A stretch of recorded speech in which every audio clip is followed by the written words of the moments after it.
ces différents aspects. Donc la sauvegarde complète, c'est une copie de tout à un instant T. Donc tous nos éléments vont être copiés de notre emplacement source vers le lieu où on va stocker nos données. Donc il y a beaucoup d'avantages et aussi quelques inconvénients, notamment le fait que la restauration soit simple, parce qu'on a juste un seul élément à récupérer pour faire notre sauvegarde complète. Mais l'inconvénient avec cette méthode-là, c'est que c'est long, parce qu'imaginons on a un disque dur avec 50, 100, 200 gigas de données, et on veut le sauvegarder sur un autre disque. Si on doit tout recopier à chaque fois qu'on a une mise à jour ou un nouveau document, ça va être très long et ça va prendre énormément d'espace. Donc il y a une autre méthode pour ça, et qui va résoudre ce problème, c'est la sauvegarde incrémentale. Donc la sauvegarde incrémentale, elle se fait après une première sauvegarde complète, et ensuite elle va nous permettre de ne copier que ce qui a été changé depuis la dernière sauvegarde. Je prendrai un exemple très simple. Aujourd'hui, je sauvegarde mes documents sur mon disque externe ou ma clé USB. Si j'ai 50 documents et que j'en modifie un seul, il ne sert à rien de recopier les 50 documents à chaque fois que je modifie un seul document. On perd en temps. Pour des documents, ça va, c'est léger, mais si on a énormément de fichiers ou ce sont des fichiers très lourds, là, ici, là, à ce moment, ça pose problème. Donc, qu'est-ce qu'on va faire? On va faire de la sauvegarde incrémentale. On va récupérer uniquement ce qui a été modifié et on va le mettre à jour. S'il y a un nouveau document, on va le prendre et on va le mettre dans la sauvegarde. On ne va pas aller récupérer tous les éléments, anciens comme nouveaux, et les recopier à nouveau. Donc, c'est un des gros avantages de la sauvegarde incrémentale. Mais cette sauvegarde, donc ces deux types de sauvegarde sont complémentaires. Il est déconseillé d'utiliser la sauvegarde complète seule, et la sauvegarde incrémentale, on ne peut pas l'utiliser seule. Il faut une base. Donc, on fait d'abord une sauvegarde complète de nos données, et ensuite une sauvegarde incrémentale. Donc, on reviendra peut-être dessus un peu après quelques explications, mais on avait déjà vu un peu plus en détail lors du cours précédent. On va voir quelques exemples concrets. Donc, là, on va voir deux exemples. Donc, pour une sauvegarde personnelle, donc pour soi-même, et un exemple de sauvegarde pour un bureau ou une entreprise. Donc, disons que pour ma sauvegarde personnelle, j'ai dans mon disque ou même dans mon téléphone, ça marche aussi pour les téléphones, j'ai toutes mes photos, toutes mes vidéos, tous mes documents. Donc, toutes les 2 semaines, qu'est-ce que je vais faire? Je vais faire une sauvegarde complète pour récupérer tous les éléments tous les éléments de mon support. Donc, tous les éléments de mon téléphone, par exemple, ou tous les éléments de mon ordinateur. On va le faire que toutes les 2 semaines. On va pas faire tous les soirs. On va tout sauvegarder, tout sauvegarder. Ça va prendre beaucoup trop de temps pour rien. Donc, on va commencer par sauvegarder toutes les 2 semaines, par exemple. C'est bien un titre d'exemple. Tous les 2 semaines, une sauvegarde complète de notre disque. Et tous les 2 jours, on va faire une sauvegarde incrémentale. Donc, on va uniquement récupérer les nouveaux éléments. Si vous utilisez un iPhone, par exemple, vous verrez que iCloud, pour la sauvegarde sur votre iPhone, quand vous allez le faire pour la première fois, il va faire une sauvegarde complète. Parce qu'il a besoin de récupérer toutes ces informations-là. Une fois que c'est fait, il ne va pas vous redemander de faire une sauvegarde complète tout le temps. Ça prendrait trop de temps. Qu'est-ce qu'il va faire? Il va juste fouiller, bon, là il y a une nouvelle photo, on va l'ajouter. Ici il y a un nouveau document, on va l'ajouter. Ici il y a une nouvelle sauvegarde, on va l'ajouter. Il va faire de la sauvegarde incrémentale. Et dans le cas d'une sauvegarde personnelle, on peut par exemple le faire tous les 2 jours. On a ensuite le cas où on a une sauvegarde pour une entreprise. Imaginons que je suis à l'équipe de comptabilité, les finances de l'entreprise. Qu'est-ce qu'on va faire? C'est toutes les semaines, par exemple, la semaine va finir le vendredi, donc le dernier jour de travail, on va faire une sauvegarde complète, par exemple, du dossier comptabilité. Donc cette sauvegarde-là, on va la faire tous les vendredis. C'est une sauvegarde vraiment complète. On va récupérer tous les éléments qui ont été créés avant maintenant ou au cours de la semaine. Cette sauvegarde, on va la faire qu'une fois par semaine. Plus les données sont dites sensibles et importantes, puis on va fréquemment faire des sauvegardes et vérifier ces sauvegardes-là. Dans le cadre de photos pour une sauvegarde personnelle, on peut accepter d'avoir perdu certains éléments. Mais dans le cas en entreprise où vous avez perdu des documents sensibles, ce n'est pas acceptable. Donc tous les vendredis par exemple, on fait une sauvegarde complète du dossier de comptabilité. Et maintenant tous les soirs, qu'est-ce qu'on va faire? On va faire une sauvegarde incrémentale. Ce fichier est voué à être modifié assez fréquemment dans la journée ou assez fréquemment dans la semaine. Donc à chaque modification, on va faire quoi? Tous les soirs, il va stocker ces modifications-là et il va les mettre à jour sur notre sauvegarde. Encore une fois, la sauvegarde, on parle ici de sauvegarde manuelle pour l'instant. La sauvegarde manuelle, elle est très simple quand c'est une sauvegarde complète. Mais si on veut faire de la sauvegarde incrémentale, donc au fur et à mesure mettre à jour nos informations, c'est un peu plus compliqué quand c'est manuel. Il faut utiliser un outil pour automatiser un peu le tout. Et ces outils-là, on les verra juste après. On va d'abord détailler encore quelques aspects. Donc, on a vu qu'on a deux types de sauvegarde. On a, on a la sauvegarde incrémentale et la sauvegarde complète. Dans ces sauvegardes, il faut bien les mettre quelque part. La sauvegarde, elle ne se stocke pas par magie. On a trois différentes façons de sauvegarder, de faire nos sauvegardes du coup. On a la sauvegarde locale, donc ça va être avec un disque, une clé USB, une carte mémoire, même un CD, peu importe. On a la sauvegarde par serveur local. Ça va être des NAS, des serveurs de stockage qu'on va mettre généralement dans des entreprises ou dans une maison s'il y a énormément de données à stocker. Et pour finir, on a la sauvegarde par le cloud. C'est ce qui est le plus recommandé, le plus courant et surtout le plus simple à mettre en place. Mais elle a aussi ses inconvénients, on va y revenir dessus. Pour commencer avec la sauvegarde locale, on va parler de ses avantages puis de ses inconvénients. Donc, la sauvegarde locale, on a dit, c'est pour faire des sauvegardes depuis, de son ordi vers son disque externe, sa clé USB, sa carte mémoire, son, son CD ou peu importe. En tout cas, c'est une sauvegarde sur un support externe et physique qui a pour but uniquement de faire transiter des données, comme un disque. Donc, ses avantages, c'est quoi? C'est rapide, pas à copier, mais c'est rapide à faire. N'importe qui peut prendre sa clé USB ou son disque et commencer à faire glisser ses documents et ses données vers le disque externe.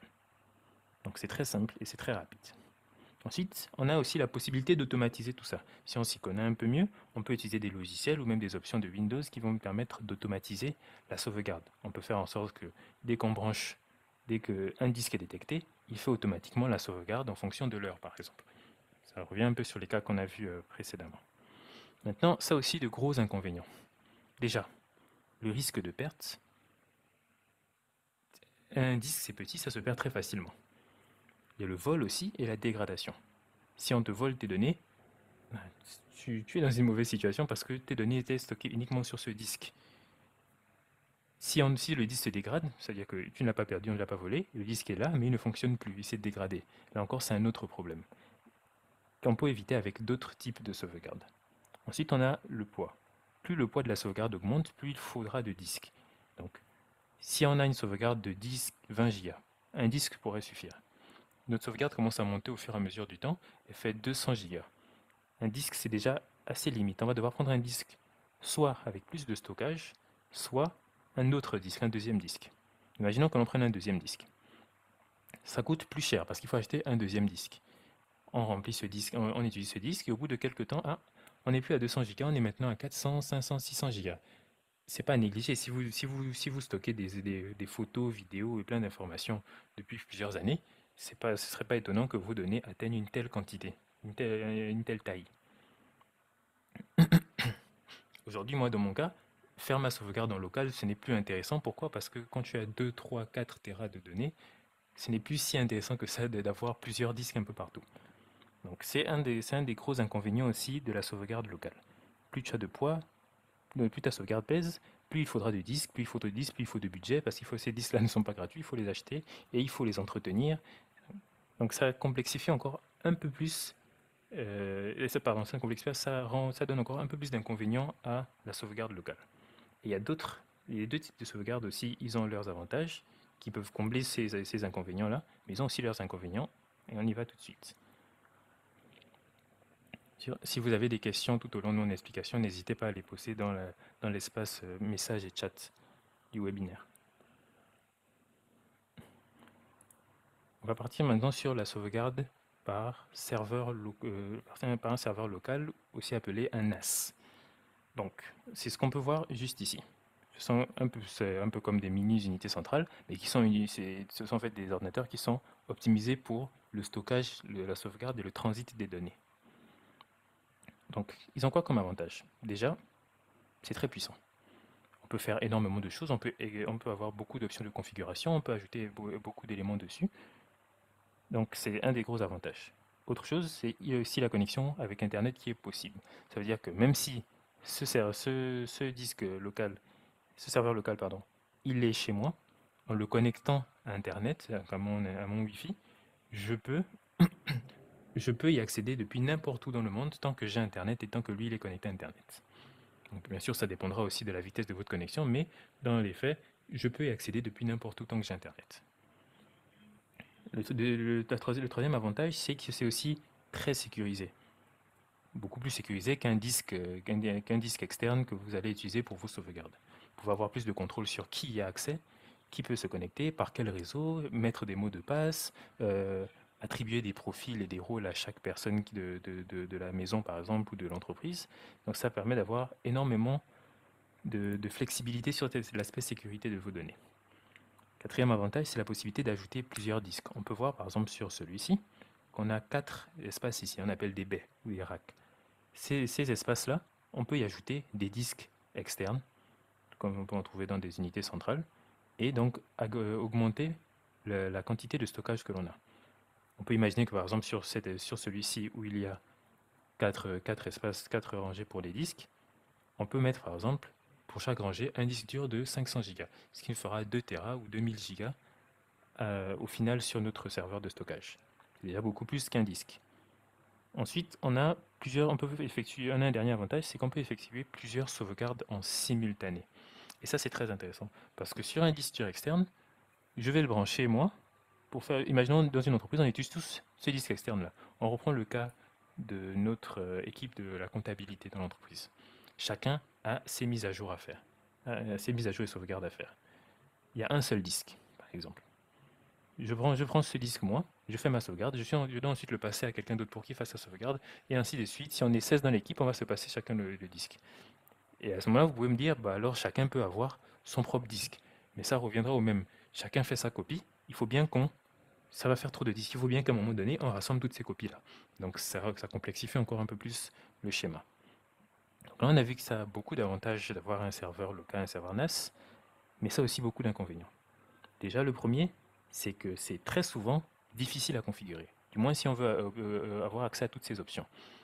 Donc si on n'a pas les compétences nécessaires en réseau, en gestion de serveur, ou même juste des compétences un peu, quelques connaissances dans ce domaine, ou en informatique, ça peut être très vite compliqué à mettre en place. Certains modèles sont très simples à mettre en place, mais généralement ils sont soit un peu plus chers, soit ils ont tout simplement beaucoup moins d'options. Pour les rendre simples, il faut enlever des options. Donc, comme j'ai dit, ça, c'est souvent difficile à configurer. Ça nécessite des compétences supplémentaires. Contrairement à un disque, c'est pas juste le brancher, il va fonctionner. Surtout si on veut le faire fonctionner à plein potentiel. Ensuite, on a toujours le risque de dégradation. Le risque de dégradation, c'est à partir du moment où le serveur, il est là, le support de stockage, il est là chez moi, dans mon entreprise. C'est moi qui dois m'en occuper. Si il rentre en contact avec de l'eau, mes données seront inutilisables. S'il y a coupure, s'il y a des coupures répétées, ça peut endommager notre serveur local. S'il y a un incendie, c'est toujours la même chose qu'avec un disque dur. On peut te le voler, il peut y avoir plein de problèmes tout autour. On peut le voler, il peut tomber en panne, on peut verser de l'eau dessus, il peut y avoir un incendie. Il y a énormément de situations où ça reste encore un problème d'avoir ce type de matériel, de le gérer soi-même. Donc si on n'a pas les compétences nécessaires et un espace purement dédié à ça, c'est pas très intéressant d'utiliser un serveur NAS. Ensuite, dernier point, c'est le prix du matériel, donc le serveur en lui-même, et les disques. Très souvent, il faudra utiliser, pour les utiliser à plein potentiel, ces serveurs, il faudra utiliser des disques qui sont spécialisés pour la sauvegarde et pour le transit en réseau. Donc, si vos disques ne sont pas adaptés pour ça, ça va toujours fonctionner, mais ce sera bien moins optimisé que ce sera bien moins optimisé que si vous aviez choisi les bons disques. Et ces disques-là, évidemment, ils ont un coût qui est plus élevé que les disques normaux. Ensuite, on a vu qu'il y a différents modèles pour ces serveurs-là. On voit même que sur cette image, on a 1, 2, 3, 4 serveurs différents. Donc 4 modèles différents. Généralement, moins on a de disques, moins c'est cher. Moins on a d'espace pour les disques, moins ce sera cher. Mais ça reste un coût quand même. Là où un disque peut coûter par exemple 50 000 francs, un serveur NAS va commencer par exemple à 500 000, 600 000 en montant. Pourquoi? Parce que c'est pas juste un simple disque, tu as plein d'options, c'est vraiment un mini ordinateur pour tes sauvegardes que tu as à disposition. Donc, on a une dernière façon de sauvegarder, c'est la sauvegarde par le cloud. Et c'est ce qui est, je pense, le plus commun aujourd'hui. Donc, on va voir ses avantages. Déjà, c'est puissant. pourquoi je dis que c'est puissant, c'est parce que c'est pas vous qui gérez toutes ces infrastructures. Le service cloud que vous allez utiliser, ils ont des énormes data centers, des serveurs qui tournent en permanence avec de très bonnes spécificités et performances. Il y a de très bons disques dedans qui sont optimisés pour les gros flux de données, les gros transits de données en ligne. Il y a des serveurs très puissants, donc tout le matériel est vraiment mis à votre disposition. Deuxième avantage, donc, je dis, c'est rapide quand on a une bonne connexion. Effectivement, si on a une mauvaise connexion, la sauvegarde cloud, c'est pas intéressant du tout. Mieux vaut utiliser un serveur NAS local ou alors utiliser un disque ou une clé USB. Parce que si on veut, déjà, pour la sauvegarde, il faut envoyer ces données en premièrement, et ensuite on veut pouvoir y accéder à tout moment. Si on a un fichier de 5 Go et qu'on n'a pas de Wi-Fi ou alors une connexion Internet très très lente, 5 Go, on va mettre 2 heures, 3 heures à pouvoir envoyer ce fichier et aussi 2 heures, 3 heures à pouvoir le récupérer. Donc, troisième avantage, c'est que c'est très sécurisé. Vous avez des équipes de cybersécurité et de réseau qui sont, c'est leur domaine, ils sont là uniquement pour ça, donc ils sont calés sur le sujet, ils vont faire en sorte que tout le système soit très sécurisé. Donc on n'a pas besoin, sur cet aspect-là, on n'a pas besoin, nous, de s'intéresser à l'aspect sécurité de nos données. Ensuite, on a la capacité qui est quasiment infinie. Elle devient quasiment infinie. Aujourd'hui, si je prends, on va prendre quel exemple? Dropbox, qui est un service qui permet de stocker ses fichiers et ses données en ligne. Je peux demander 5 gigas. Tout comme je peux demander à avoir 15 gigas, que comme je peux demander à avoir 100 gigas, 200 gigas ou même avoir 5 Tera. Il n'y a pas de limite précise dans la majorité de ces services-là. Si tu as besoin de 500 gigas, ils peuvent te fournir 500 gigas. Bien sûr, moyennant un coût. Donc ça permet une capacité quasiment infinie. Plus on aura de données à stocker, plus les années vont passer, plus on aura besoin de stockage, et ces services-là peuvent nous fournir autant de stockage que voulu. Cinquième aspect, c'est le fait d'avoir plusieurs sauvegardes en simultané, un peu comme sur notre serveur local.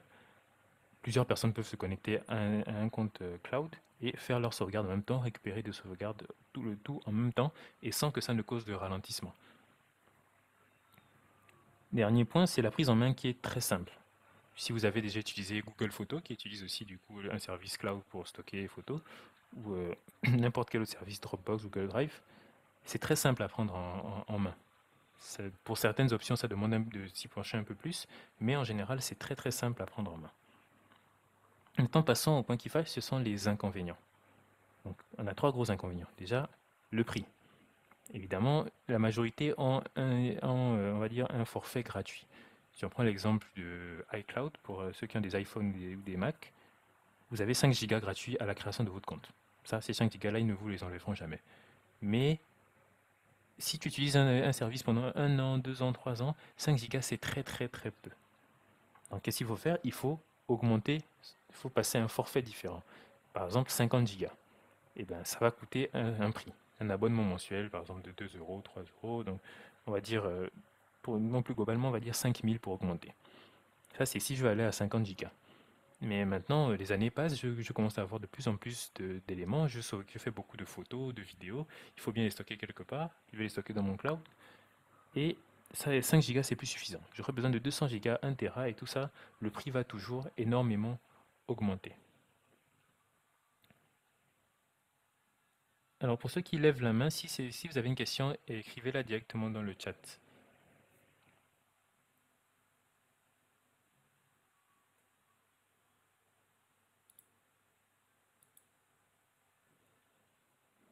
Bien, je reprends. Donc le prix, c'est déjà l'un des premiers inconvénients de, de ce système-là, donc le système par le cloud. Ensuite, on a la confidentialité. Aujourd'hui, quand tu vous inscrivez sur un service, notamment des services cloud, vous allez avoir des politiques de confidentialité. Vous allez cocher certaines cases pour dire que j'accepte ci, j'accepte ça, j'accepte les règles, qu'on appelle souvent les CGU ou les CVU. J'accepte toutes ces conditions-là. Mais c'est déjà arrivé, et ça arrivera sans doute encore, qu'il y ait des fuites de données et des fuites de confidentialité. Si on prend l'exemple de certains pays, notamment les États-Unis pour certains services, imaginons, je ne le souhaite pas, vous êtes sous le coup d'une enquête aux États-Unis par exemple. C'est juste un exemple. Le gouvernement, par rapport à la loi, peut demander aux services cloud que vous utilisez de leur fournir certaines informations dans le cadre de leur enquête. Ce qui fait qu'à ce moment-là, vos données ne sont plus réellement confidentielles. Donc, en fonction du service et de ce qu'on veut utiliser, il faut bien faire le choix et bien vérifier les conditions générales d'utilisateur et de vente. Donc, le fait d'utiliser un serveur cloud, c'est que tu acceptes que quelqu'un d'autre va stocker tes données et potentiellement, dans les cas les plus rares, y avoir accès. Donc, c'est un des principaux inconvénients. Et maintenant, le dernier inconvénient, c'est que, à la longue, on a une certaine dépendance. Aujourd'hui, si j'utilise Google Drive pour stocker mes informations, j'utilise par exemple 50 gigas, je paye l'abonnement de 50 gigas sur Google Drive, et qui coûte, on va dire, 5000, toujours. Google décide d'augmenter ses tarifs à cause de plein de raisons, et il passe de 5000 à 9000. Si je veux garder mes données là-bas, il faut que je suive le prix. Parce que le prix a augmenté, si je veux continuer à utiliser leur service, il faut que je paye aussi. Bien sûr, j'ai le choix aussi de reprendre mes données et de les stocker ailleurs. Mais si tous les services commencent à augmenter leur prix, ça risque d'être compliqué. Donc, ce qui fait que ça crée une dépendance à, à ces systèmes-là, ces systèmes cloud. Donc, pour les inconvénients, on a le prix qui peut vite augmenter en fonction de la quantité de données, la confidentialité et la dépendance. Si jamais les prix changent, les règles changent ou juste un service va fermer, imaginons Google Drive ferme, comment vous allez faire? Ils vont vous laisser un délai effectivement pour récupérer vos données, mais si vous avez 2 Tera de données, il va falloir aller trouver un autre endroit où stocker vos 2 Tera de données ou les stocker localement chez vous.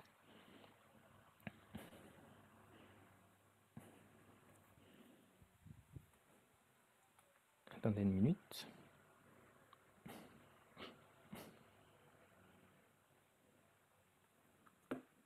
Bien, on va passer maintenant à la partie plus pratique du cours. On va expliquer le fonctionnement de Google Drive, qu'est-ce que Google Drive, son fonctionnement, et on va voir quelques petits exemples.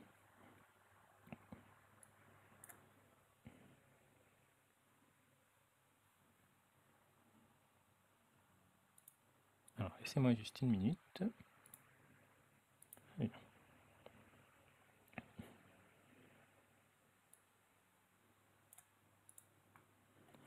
Donc, on va présenter l'interface de Google Drive et on va voir ces différentes fonctionnalités et faire quelques exemples et quelques tests. Alors, Google Drive, d'abord, c'est un outil qui nous permet de faire la sauvegarde de nos données directement dans un espace cloud, donc en ligne, et de pouvoir y avoir accès et partager ces données à qui on veut à n'importe quel moment. Le tout sans avoir besoin de les stocker localement. Pourquoi? Parce qu'ils sont stockés sur des serveurs distants, donc ils sont stockés sur le cloud.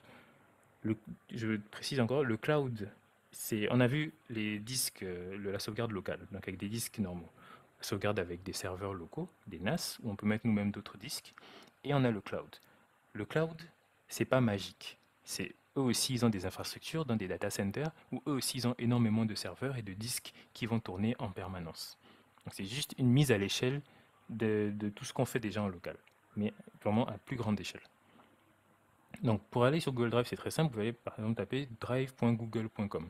Bien évidemment, il vous faudra une adresse Gmail. Pas une adresse Yahoo, une adresse autre chose. Il faut une adresse Gmail pour pouvoir utiliser les services Google pleinement. Sauf si vous avez des adresses mail pro directement prises dans l'abonnement Google, là, ça peut fonctionner. Donc, une fois arrivé sur l'interface, donc vous allez vous connecter, accepter les conditions d'utilisateur, et vous allez avoir d'office 15 Go gratuits qui vous sont offerts. On peut voir ici, si je zoome un peu, espace de stockage, 209 kilooctets utilisés sur 15 Go. Donc de base, j'ai déjà mes 15 Go. Et si jamais, j'ai la possibilité d'augmenter mon stockage. Mais on va se limiter d'abord à 15 Go. Donc on va détailler un peu cette interface. Donc on remarque ici déjà que l'interface elle est quand même assez similaire à notre explorateur de fichiers sur Windows. Pourquoi? Parce que c'est aussi un explorateur de fichiers. C'est le même principe, donc les fonctionnalités sont à peu près similaires. C'est peut-être leur présentation qui est différente. Donc si on regarde sur notre barre tout en haut, on voit, bon, on a le logo ici, ça ne nous intéresse pas. Sur la droite plutôt, on a différents boutons. Donc on a le bouton d'assistance. Donc ça peut être donc ce bouton d'assistance, il va nous servir à quoi? Il va nous servir à contacter le support en cas de problème, poser des questions. C'est principalement pour ça. Donc on ne va pas s'attarder sur cette option-là qu'on peut retrouver dans à peu près tous les logiciels.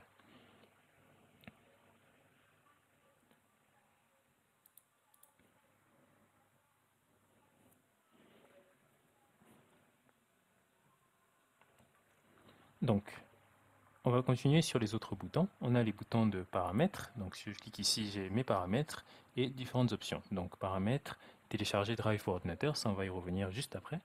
Et les raccourcis clavier. Quasiment tous les raccourcis clavier qu'on a appris pour utiliser notre explorateur de fichiers sur Windows vont fonctionner aussi ici. Ils sont quasi universels. CTRL-C, CTRL-V, CTRL-X, tout va fonctionner. CTRL-Z pour revenir en arrière, tout va fonctionner. On a juste après ici, bon ça c'est des nouveautés de Google Drive, c'est Gemini. Gemini c'est leur intelligence artificielle. Tout comme il y a ChatGPT, WhatsApp, vous avez vu sur WhatsApp aussi, il y a l'IA de Meta.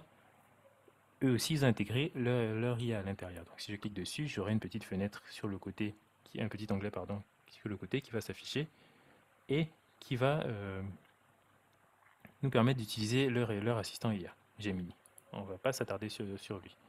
On a ensuite ici le bouton application Google. Donc on va lire un peu le menu de toutes les applications de Google. Pourquoi il le propose directement ainsi? C'est très simple parce que Google c'est un écosystème. Donc quand on utilise Google Drive, c'est parce qu'on utilise par exemple généralement déjà Gmail, on utilise déjà Google Maps, on utilise déjà Google Meet, Google Translate, Google Doc et plein d'autres options. Donc c'est vraiment un écosystème qui généralement, si on reste dans cet écosystème-là, on aura tous les outils nécessaires qui vont fonctionner, qui vont être interconnectés, qui vont pouvoir fonctionner entre eux.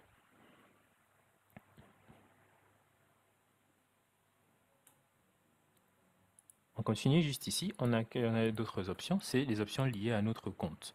Donc on voit ici notre adresse mail qu'on utilise, on a notre nom, on peut gérer notre compte, ajouter des comptes, se connecter à d'autres comptes ou supprimer d'autres comptes. On peut se déconnecter, on peut voir aussi le taux d'usage de notre forfait. Donc on voit ici que je suis à 0% encore sur 15 Go. Pourquoi? Parce que c'est un nouveau compte. On continue sur ces mêmes options-là d'abord. On va revenir un peu plus en arrière et on va revenir sur paramètres. Donc dans paramètres, on va cliquer encore sur paramètres et là on a différentes options. Donc on a général, confidentialité, notification et gérer ses applications. On va se consacrer uniquement à général et un peu confidentialité. Donc ça va nous permettre de personnaliser un peu notre expérience qu'on a avec Google Drive. On voit ici les différents espaces de stockage, donc 209 kilooctets utilisés sur 15 Go, on l'a vu plus tôt. On peut acheter du stockage, si je clique dessus, on voit que les forfaits sont là, donc je peux avoir 100 Go pour temps, 200 Go pour temps. Je vais revenir dessus. On a l'autre page d'accueil. Donc de base, quand on arrive sur Google Drive, on arrive sur la page d'accueil de Google Drive. Mais on peut modifier ça pour pouvoir avoir accès directement à nos données et à notre drive. Donc ici, on mettra page d'accueil. Au lieu de choisir accueil, on mettra mon drive. Et à ce moment-là, quand je vais ouvrir Google Drive, il me montrera directement mes données et mon contenu. On va laisser sur mon drive. On a, comme la majorité des logiciels, la partie apparence. Donc le mode clair, le mode sombre ou le mode qui va s'adapter directement à votre ordinateur. Dans mon cas ici, je suis en mode clair, mais on peut laisser en mode sombre ou repartir en mode clair. Dans la densité d'information, on ne va pas s'attarder dessus. Et on va s'attarder sur 2-3 options supplémentaires. Donc l'ouverture des PDF. De base sur Google Drive, quand on ouvre des PDF, on va le voir un peu après, il va ouvrir un aperçu uniquement. On peut très bien aussi décider que ce PDF, on va l'ouvrir dans un nouvel onglet de notre navigateur. Nous, on va le laisser en aperçu, c'est très bien. Il y en a les paramètres d'hors connexion, parce que l'avantage de Google Drive, c'est qu'il peut aussi fonctionner hors connexion dans certaines limites. Ça ne veut pas dire qu'on aura accès en permanence à toutes nos données, qu'on pourra les télécharger, les envoyer en étant sans Internet. Et on va sauter celle-ci et on va venir directement plus bas à langue. Donc ici, on peut modifier les paramètres de la langue, ajouter d'autres langues. Et donc, je personnaliser et c'est utiliser la langue que l'on veut pour l'interface. On peut continuer sur confidentialité. Donc confidentialité, ici, il va nous parler de notre gestion de nos données. Donc ça peut être sur les fonctionnalités liées à l'intelligence artificielle sur l'outil Google Drive ou alors sur notre historique de recherche. Quand je parle d'historique de recherche, on parle des recherches ici. Ici aujourd'hui, j'ai cherché le document contrat, il va le stocker. Et on peut très bien demander à Google de supprimer cette recherche-là. Ou alors, parce que de base, il va le garder. Donc on revient sur notre interface ici, c'est plus intéressant. Donc on a vu cette barre sur le haut, cette barre de navigation sur le haut. On a d'autres options encore plus à droite, juste en bas. On peut accéder directement à Google Agenda. Donc comme j'ai dit, Google, c'est La suite Google, c'est vraiment un écosystème. Il y a plein d'éléments qui fonctionnent entre eux et qui font à peu près tout. Donc Google Agenda, si je clique, j'aurai mon agenda Google qui va s'afficher ici. Google Keep ici qui va m'aider dans mes notes. Donc, je peux organiser mes notes ici, un peu comme sur mon téléphone. Google Task pour gérer mes tâches. Et mes contacts ici, Google Contacts pour gérer tous mes contacts. Ça peut être lié directement à votre téléphone ou à vos autres appareils. Donc, ça peut être pratique dans certains cas. On peut très bien ajouter des modules complémentaires, donc ajouter plus d'options sur cette barre. Si je clique ici, je vois qu'il y a énormément de plugins, on appelle ça des plugins différents, qui vont nous permettre de personnaliser encore plus notre expérience des outils Google. Donc, je ne vais pas m'attarder sur cette partie-là, mais très souvent, si vous trouvez que Google manque de fonctionnalités, vous pouvez venir sur cet outil-là et rechercher des fonctionnalités en particulier. On va continuer, on va partir directement sur le côté gauche. Donc, on voit ici, on a plusieurs options, ce qui nous rappelle un peu la barre de navigation latérale qu'on avait sur notre explorateur de fichiers sur Windows.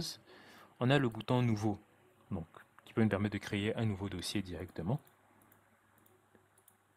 Et on peut importer nos fichiers ou importer un dossier. Et on voit qu'à côté de chacune des options, il y a le raccourci clavier. On voit ici, c'est Alt-C puis F. Importer un fichier, Alt-C puis U.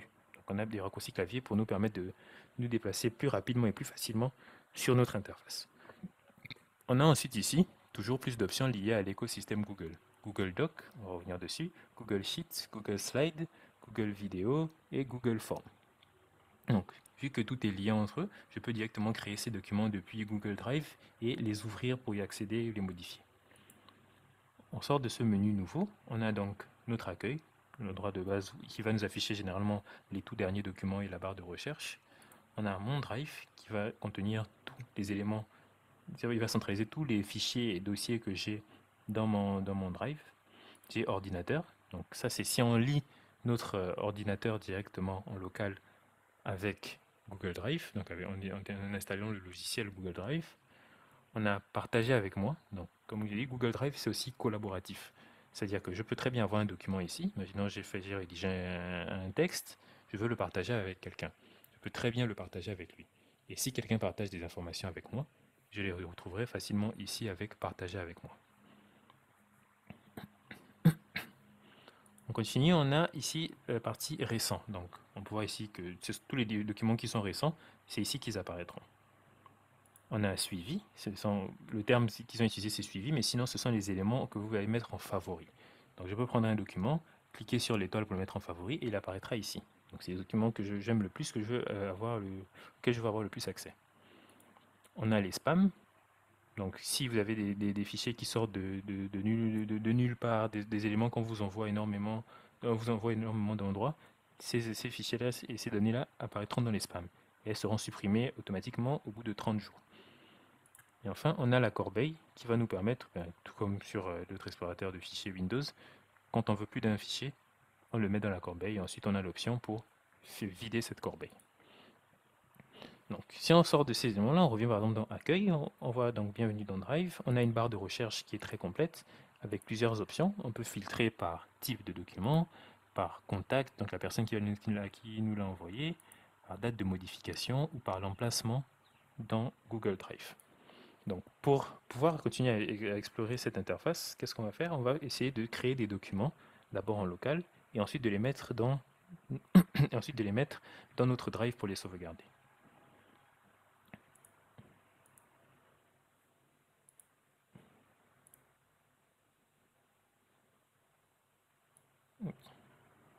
Alors, normalement, tout le monde voit mon écran.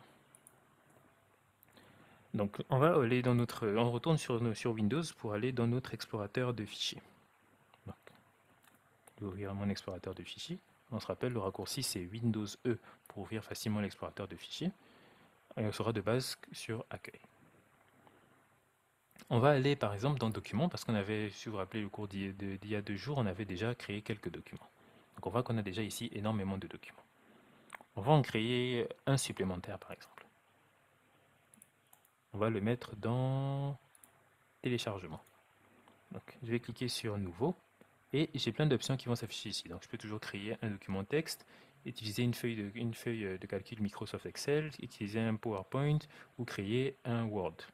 Donc on va essayer de créer un Word. Donc pour créer un document Word, très simple, on a deux options. Soit on part dans le logiciel Word, soit on le crée directement ici.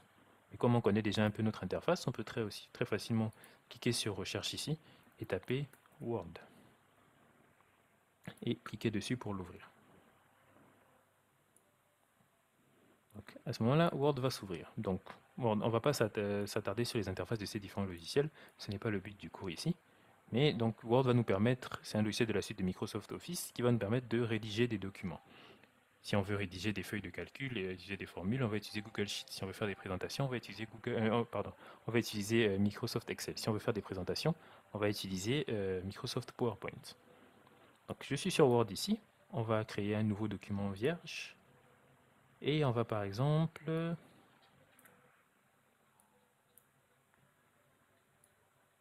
on va chercher un texte en ligne. Donc je vais essayer de prendre un texte. Une minute.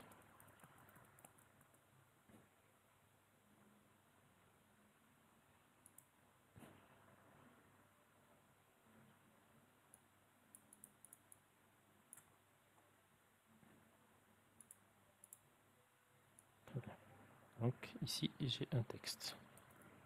Donc je prends mon texte, je vais le copier. Donc j'ai récupéré un texte généré automatiquement en ligne. Donc vous voyez ici que mon texte il est là. Donc qu'est-ce que je vais faire? Je vais le sauvegarder d'abord. Donc CTRL S, on avait déjà vu pardon, le raccourci clavier pour sauvegarder quelque chose. Donc CTRL S ou majuscule CTRL S. Et on va décider de le sauvegarder par exemple dans... On voulait que ce soit dans téléchargement, on va le mettre dans téléchargement. Et on va l'appeler session 3. On est dans notre troisième session. Enregistrer. Donc on voit bien ici que dans téléchargement, aujourd'hui, on a session 3 qui existe. Maintenant, ce fichier session 3 là, j'aimerais le sauvegarder. Donc, on a vu que pour sauvegarder, on peut utiliser Google Drive. Donc, on va voir comment on va voir qu'on a deux façons principales de le mettre dans Google Drive.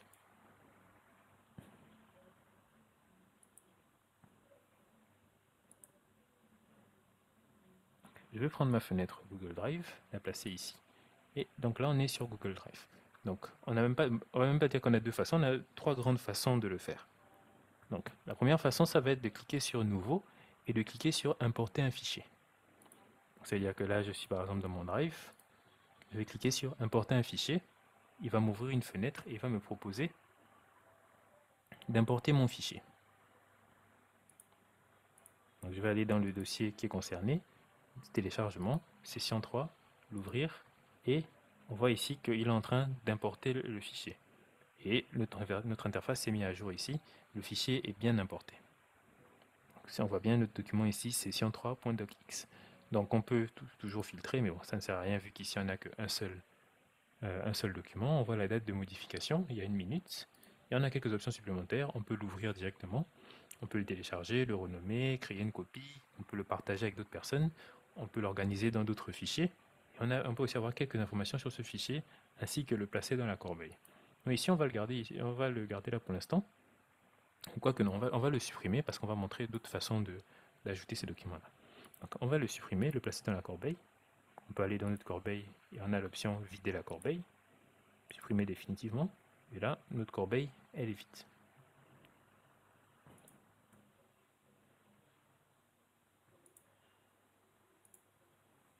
Et là, notre corbeille, elle est vide. On va revenir sur mon drive. On va voir la deuxième méthode. Donc la deuxième méthode, elle est aussi très simple, et même beaucoup plus simple. Je peux prendre mon document. Donc je vais afficher les deux fenêtres ensemble. On va réduire légèrement. Donc je peux prendre mon document ici et faire un glisser-déposer. Donc pour faire un glisser-déposer, c'est très simple. On avait vu dans le premier cours. Je vais rester appuyé sur mon clic gauche de la souris et le déplacer. Vers où? Vers l'interface de mon Google Drive. Et je vais le lâcher. Je vais enlever le clic. Et là, il a toujours été importé. Donc on a déjà deux options qu'on peut voir qui nous proposent de faire à peu près la même chose. Maintenant, ça fonctionne bien si on a un, deux, trois documents, mais si on commence à avoir beaucoup de documents ou alors qu'on veut stocker directement un fichier, c'est un peu long. Donc qu'est-ce qu'on pourrait faire? Parce que là, ce qu'on fait, c'est de la sauvegarde complète. On prend le document au complet, on le met à jour, on le reprend, on le réimporte, et ainsi de suite. On a aussi vu qu'il y a la sauvegarde incrémentale qui est plus intéressante. Donc on va revenir dans notre dossier document ici. Donc document ici, il a toutes nos informations importantes que l'on veut. Donc toutes nos sessions et ainsi de suite. On aimerait bien que quand on ajoute un document dans l'espace document, il s'ajoute aussi dans notre drive automatiquement. Donc qu'est-ce qu'on peut faire? On peut prendre tous ces fichiers, les prendre, glisser, et ça marchera aussi. Mais c'est la sauvegarde complète et non de la sauvegarde incrémentale ici. Qu'est-ce qu'on va faire pour utiliser la sauvegarde incrémentale sur notre Google Drive? On peut installer le logiciel Google Drive sur notre ordinateur. Si on revient dans paramètres ici, il nous proposait de télécharger Drive pour ordinateur. Dans notre cas ici, il est déjà existant. Donc je peux l'ouvrir. On voit que le fichier de téléchargement est là effectivement dans le document. Donc je peux l'ouvrir. Je vais aller dans mon menu démarrer. On va cliquer ici. Je vais écrire Drive et Google Drive est ici. Je vais l'ouvrir. Il va m'ouvrir une fenêtre. Donc cette fenêtre, elle est pas très différente, enfin elle est quand même un peu différente de l'interface de Google Drive sur le site, mais elle nous permet de faire concrètement à peu près la même chose. Donc on voit ici, on a ouvrir le dossier Drive, nos dossiers à jour, l'accueil, la synchronisation, les notifications et plein d'autres éléments. Ce qui nous intéresse ici, c'est d'ajouter des dossiers à synchroniser. Le fait de synchroniser va faire que dès qu'il y a une modification, il va faire de la sauvegarde incrémentale. Il va synchroniser à chaque fois la version qui est en ligne et la version qui est en local sur notre ordinateur, pour que la version en ligne soit toujours au même niveau. On voit ici qu'il me dit que ces documents-là sont à jour. Ça, c'était lors d'une précédente sauvegarde. Donc je vais cliquer Ajouter des dossiers à synchroniser. Et là, il a ouvert sur une autre fenêtre, mais il va m'ouvrir cette fenêtre-ci. Et moi, le dossier que je veux sauvegarder de manière incrémentale, c'est le dossier document. Donc je vais sélectionner document.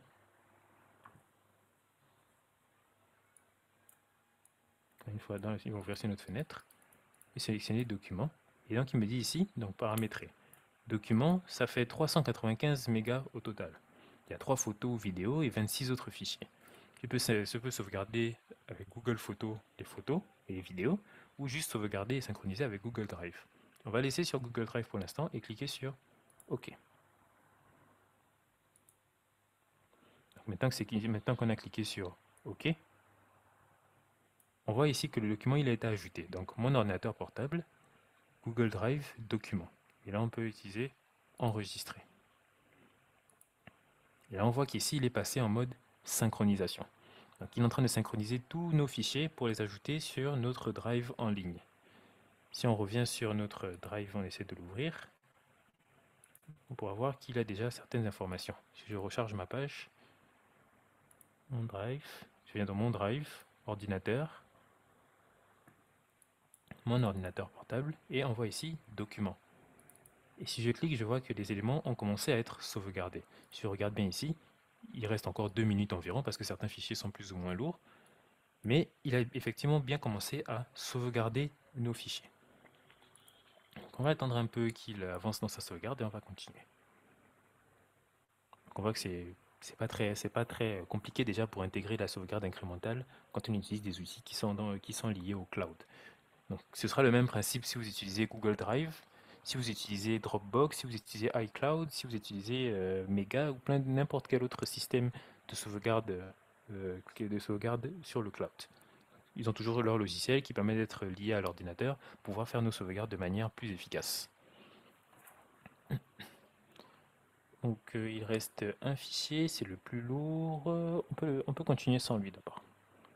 Donc là, notre synchronisation, bon, elle est en cours, disons qu'elle est déjà finie. Donc tous nos éléments sont effectivement ajoutés ici. Donc la synchronisation, elle est à jour. Les éléments qui sont en local sur l'ordinateur sont maintenant sont maintenant en ligne sur le cloud sur Google Drive. Et on voit ici que la quantité d'espace utilisé a légèrement augmenté. Quand il va finir la synchronisation complète, ça augmentera encore. Donc là, on a très simplement intégré notre sauvegarde incrémentale. On va maintenant la tester.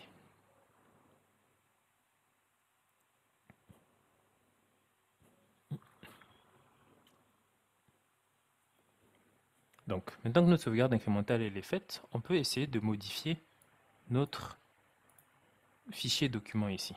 On voit ici qu'il y a déjà quelque chose de nouveau. On a des petites icônes vertes avec des checks qui nous indiquent que effectivement le document est bien mis à jour. Il est bien à jour il est bien synchronisé avec le Google Drive, donc la version online. La synchronisation elle finira dans moins d'une minute, donc on va continuer. Je vais essayer d'ajouter un nouveau document. Donc, on va cliquer sur nouveau. On va cette fois utiliser Excel. On va juste mettre compta. Celui-ci, je vais l'ajouter. Pas besoin de créer une version déjà. Donc si on revient dans nos éléments ici, on voit que lui, son icône est bleue. Ça veut dire qu'il est en cours de synchronisation. Et si je vais dans mon Drive, effectivement, il est en cours de synchronisation et on va voir que là, l'importation, donc la synchronisation pour ce document a réussi et que l'ensemble est à jour. Donc, si je viens, c'est un document que je viens de créer, donc il a fait de manière incrémentale. Dès qu'on l'a créé, il a senti un changement dans le contenu du dossier et il va donc faire quoi? Il va aller faire ce même changement sur la version cloud. Donc si je reviens sur ma version cloud, on va réduire un peu la version cloud. On voit ici que compta est juste là.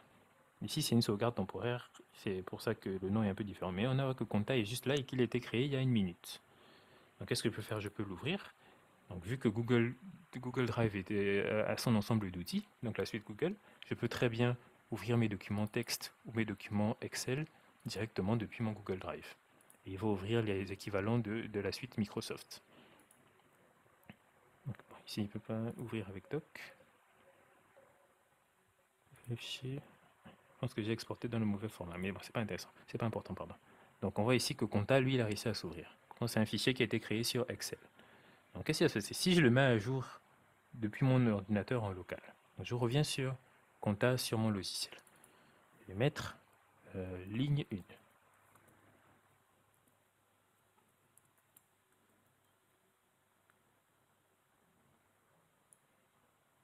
On va le faire par exemple sur 15 lignes. Ligne 1, 2 jusqu'à la ligne 14. Là pour l'instant je ne le sauvegarde pas. Si je reviens sur mon Drive, le document il est toujours là. Si je recharge ma page, il est là toujours. Il n'a pas été modifié. On voit la date de dernière modification, c'était il y a 2 minutes. Pourtant on vient de le modifier il y a quelques secondes. Donc on va sauvegarder maintenant notre mise à jour.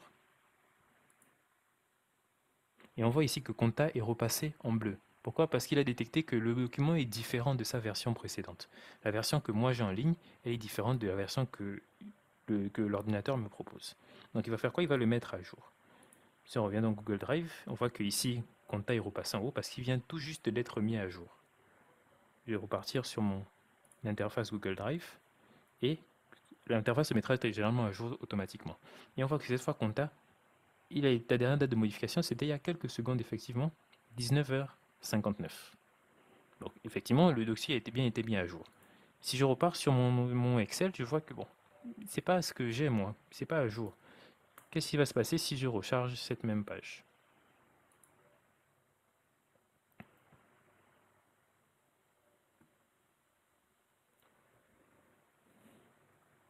On voit que maintenant, effectivement, la version qu'on avait en local, qu'on a mis à jour, était synchronisée. Donc il a fait une sauvegarde incrémentale pour la mettre dans Google Drive. On voit que maintenant, ma version en ligne est la même que ma version en local. Donc effectivement, là, notre sauvegarde incrémentale, elle fonctionne très bien. Elle fonctionne très bien, notre sauvegarde incrémentale. Et c'est ce qui est intéressant de savoir, c'est qu'elle peut fonctionner aussi dans les deux sens. C'est-à-dire que je peux modifier mon document, vu que le dossier document est lié à mon Drive, je peux très bien modifier un élément sur Drive et il va être modifié aussi sur mon ordinateur en local. Et on voit ici même qu'il a détecté une erreur parce que j'ai essayé de synchroniser, de mettre à jour le document depuis mon Drive. Il faut l'autoriser. Mais on ne va pas s'attarder là-dessus. Donc, pour intégrer la sauvegarde incrémentale, on peut très bien commencer par Google Drive. Même si c'est limité, 15 Go ça va pour le début, mais il faut prendre en compte que sur Google Drive, vous allez stocker, vos mails aussi vont utiliser les 15 Go là pour être stockés, vos photos aussi vont utiliser ces 15 Go, vos documents aussi vont utiliser ces 15 Go, et vos sauvegardes vont aussi utiliser ces 15 Go. Donc à la longue, ça finit par être très peu d'avoir uniquement 15 Go. Donc on va voir aussi quelques autres alternatives. Donc, on va fermer toutes ces fenêtres d'abord.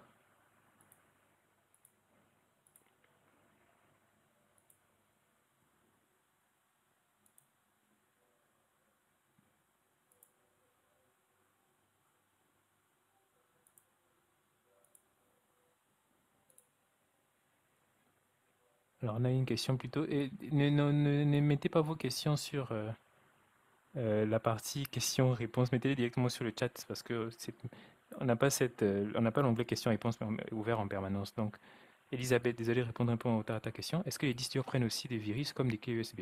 Oui, tout autant. Tous les supports de stockage peuvent prendre des virus. Même le serveur local que vous allez prendre, il peut aussi prendre des virus. Sauf qu'il a quelques protections en plus.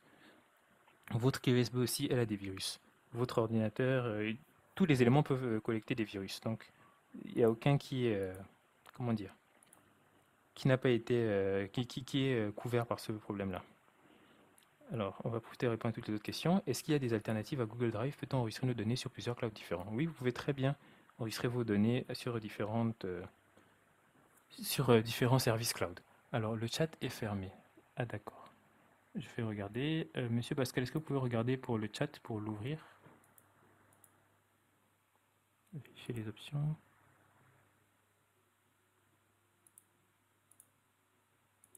Ok. Normalement, vous pouvez essayer de poser vos questions dans le chat. Maintenant, c'est ouvert.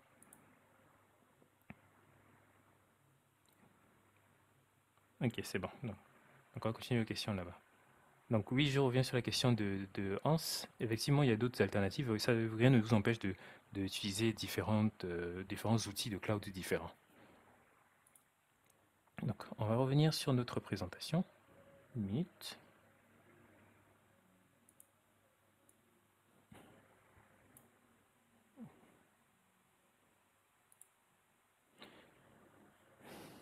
Donc, on a déjà fait à peu près notre introduction sur Google Drive et voir ses différentes fonctionnalités. Donc, le stockage jusqu'à 15 Go gratuit, la création de fichiers directement depuis Google Drive, la synchronisation, le partage et la collaboration sur ces fichiers.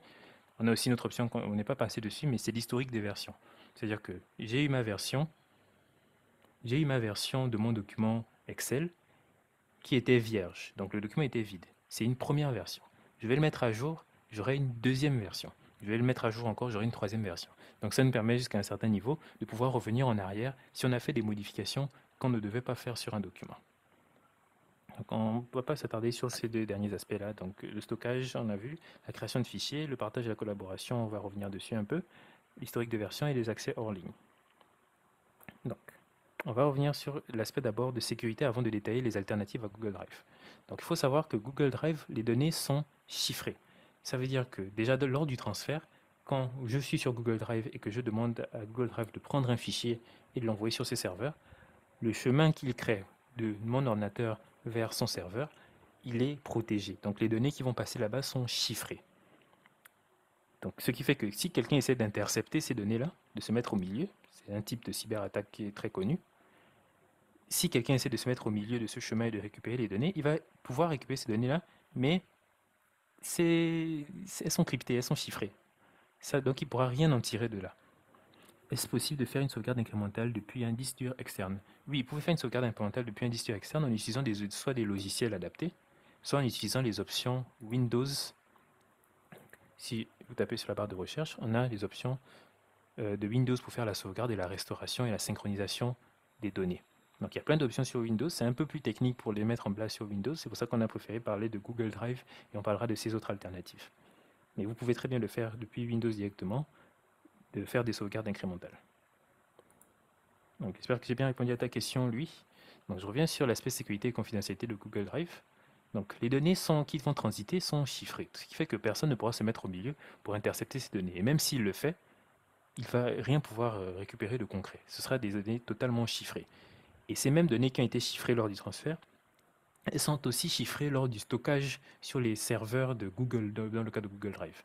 Donc, ce qui fait qu'il peut y avoir des fuites, il peut y avoir des fuites de systèmes de chiffrage, il peut y avoir des fuites de données, mais très majoritairement, les données seront chiffrées. C'est-à-dire qu'on peut récupérer ta donnée, si on n'a pas la clé de déchiffrage, on ne peut pas accéder directement à ta donnée. J'aurai ton fichier, je prends un exemple, je mets mon passeport sur Google Drive. je mets mon passeport sur Google Drive. Ce passeport-là, il est chiffré dans le log du transfert, il est chiffré sur les serveurs de Google. Mais il y a une fuite de données. Les données, quelqu'un a piraté les serveurs et a volé les données. Il va avoir effectivement un fichier qui est mon passeport, sauf que quand il va vouloir l'ouvrir, eh ben, ça ne marche pas. Pourquoi? Parce que le passeport, il est chiffré. Le document est chiffré. Donc, tant qu'il n'a pas la clé de déchiffrage, il ne va pas pouvoir le faire. Le chiffrage, c'est très simple. C'est comme une maison.